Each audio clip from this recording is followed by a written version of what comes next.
In today's video, I will teach you how to create a custom zoom background image in PicMonkey. Let's get started.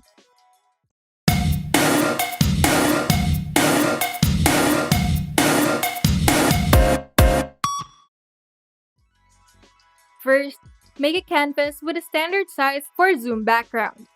To do this, go to PicMonkey's homepage, click the Edit New Image option, and select Blank Canvas.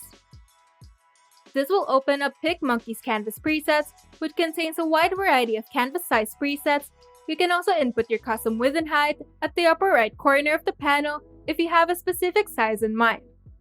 A standard zoom background has the size of 1280 by 720 pixels.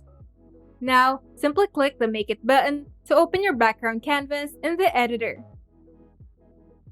If you would like to start with a template, simply go to the Templates tab and type in the keyword zoom background, and PicMonkey will show you all its free and completely customizable templates that you can use.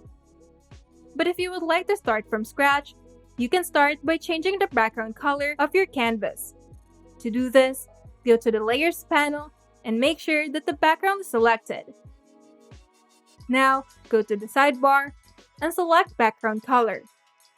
Here, you have the option to choose from the color spectrum, or you can use the color presets below. You can also turn your background into a gradient, but if you would like to make your background more interesting, you can also use textures. To do this, go to the sidebar and open the Textures tab. Here, you can choose from different kinds of textures, from film wraps to glitter, to seasonal and retro patterns. Just browse through PicMonkey's extensive texture library until you find what suits your design. You can also upload your own texture by simply clicking the Add Your Own Texture button at the top of the Texture tab. Now, to add graphics to your background, go to the sidebar and select Graphics.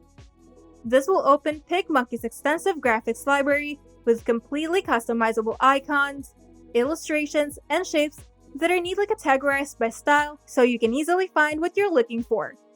Now, just play around with your design until you're satisfied.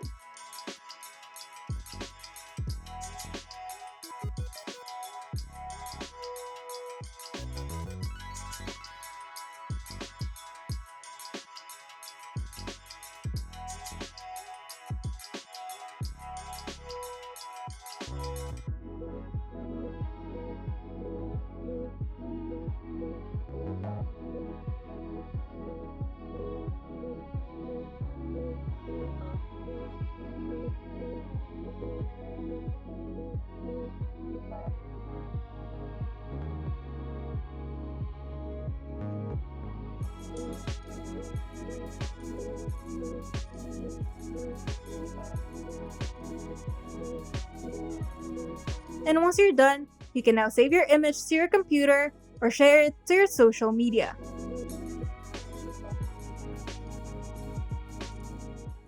If you find this video helpful, make sure to leave a like and subscribe. And if you want to see more tutorials, turn on the notification bell to get notified whenever we upload new videos.